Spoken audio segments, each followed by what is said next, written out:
Hey, what's going on, guys? Alex here with LJ from GI Jigs, and today he's welcoming us here at his place. Look at this beautiful place with all the cool lures and stuff. It's all online stuff, all online and inventory. whatnot. But hey, we're gonna talk about lures for your winter and spring here before the closures. Right, and it's going to carry you up into the closure for sure.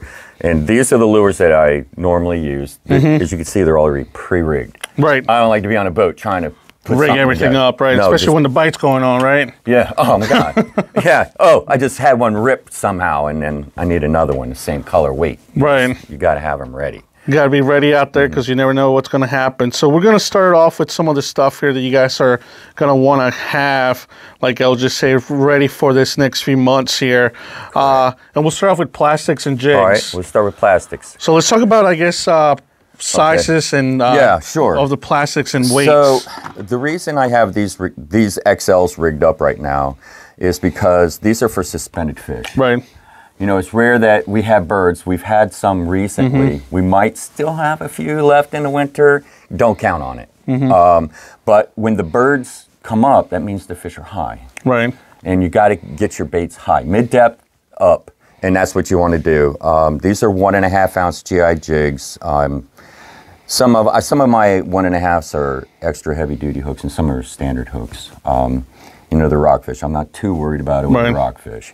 And that's what works really well also. Sometimes when they're crashing the surface, but they won't hit top water, the 5-inch diesel minnow.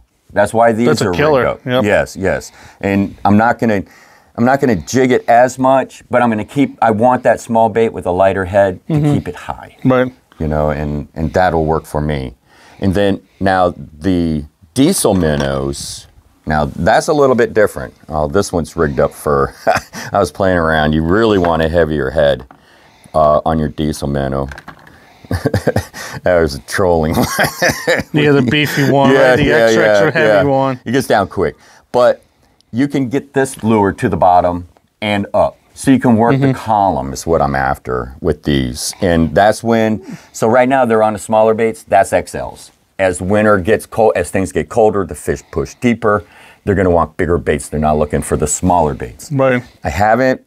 We caught one yesterday on the 7-inch diesel. The big boys. But they're all over because it's the right profile. Right. So we're talking about pretty much like size of the plastic being anywhere from what, like 7 to 10 inches long for this time of the year. Yeah. If you're using BKD, yep, absolutely, 10-inch BKD. But these are my staples. This box is going to get me through the winter without. Right.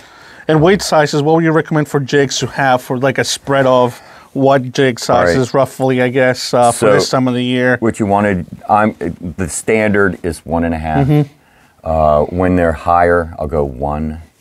I've used the 5-inch diesel minnows with like 3/4. 3/4. You know, that's when I really want it high. Right. But, you know, as winter pushes on and water temps get colder, those fish are going to push down. Right. And that's going to lead us into the metals. Right, and that's one thing I've seen people talk about, and I always tell some of the guys at the shop, I'm like, pay attention to, obviously, what you're seeing out there, but water temperature, right? Yeah. The colder it gets, the heavier. Yeah, the fish want to stay comfortable. Right. They want to stay comfortable. They're going to stay in a temperature range where they are comfortable. Correct. And that's how that's going to work. Yep, and then now, moving on from this to some of the other lures that you want to have here, we have some metals here. So, you know, Angler sells these Cold Snipers. Some of the boxes say Current Snipers. Yeah, Current Sniper, Cold Sniper. I think they're switching names. But it's a Shimano jig. Right. And notice I don't like treble, so I put the single hooks. You know, that you find on our rain minnows. I put those on. Also, another good lure also is the rain minnow. The heavier sizes. I've had really good success with this rain minnow so far this winter. It's catching right alongside of that colt. Right. Right alongside of it. Sometimes it'll outcatch and sometimes it doesn't, but it just depends on the day and the fish, whatever the fish want. So what you want to do is if you want to be sure to get on a rockfish like right away. Metal, and use a rain minnow or get you a Colt or a current sniper. You know, I play around with some other lures. You know, the nomads. Yep. I got it. I got those. They're not in the box right now. I just don't have room. Just some heavier metals, right? And what would you say the weight sizes for those are? Like a range of the weights. You're going to want. You're going to want 2 to 3 ounces of weight minimum. Especially to get down quicker, right? Especially with those. Yes, because it's all on the angle. Get it down. The bunker spoon is designed to swim and have more road. The current sniper and the cold sniper and the nomad jigs, going to shoot down. They go straight down. Straight down, yep. So you'll figure out the day and what they want and how they want it and get them active. And then when you start to catch fish, drop down the flutter spoons. Oh yeah, one of my favorites. Another thing, if the flutter spoon doesn't catch, have somebody use one, and here's why. It gets fish interested. They might not be interested in eating that big bait, but it gets the fish to follow your drift. Gotcha. And then these guys pick them up. And then once it all gets busted loose, they're going to hit your bigger, right? Your spoon's probably going to catch your bigger fish. Right. And use 6.5 inch.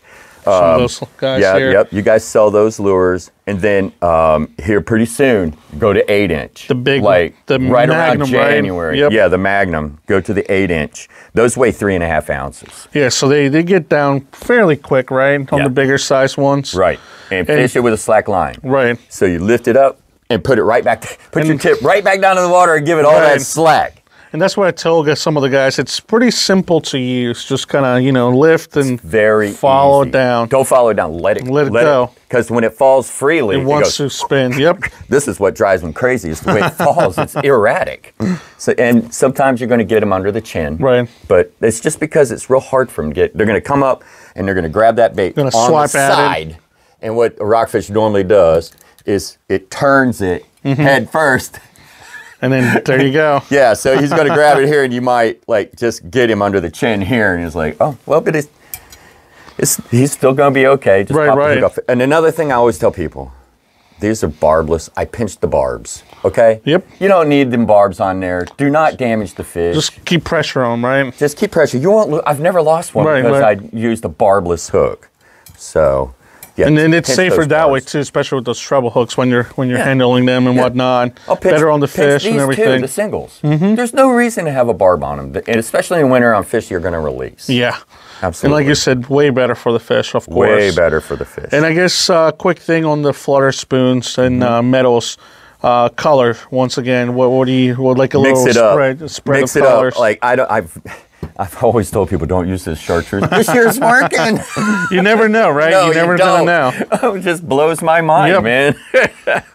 Mix it up. Sometimes it can be gold. And then if they're hitting gold and they quit hitting gold, switch it up, right? Switch it and put on a silver. And that's why I always tell some of the guys, it doesn't hurt to have too many of them out there, especially different colors, because you never know. If you're not adjusting, then you're not. Every day's different, and even throughout the day, they will turn off on colors and turn on to new ones. Right, and that's the one thing with all these lures. Have multiple options. Yeah, and have them ready when you show up to get out on the water. It's pretty simple. Believe me, I've been on the other side of things where stuff's going on and you're sitting and rigging up and it goes like that. Yeah, bites over. So that's it for the lures right now, guys. Remember, these are all the lures that you can find at the store, and this is what you want to have from right now until before the closure in the spring. Before the closure in the spring, this is going to catch you. Yep. So remember, stop by the store, check it out. Any questions, come by and talk to us online, and we can answer most of the stuff. All right. Thanks for watching.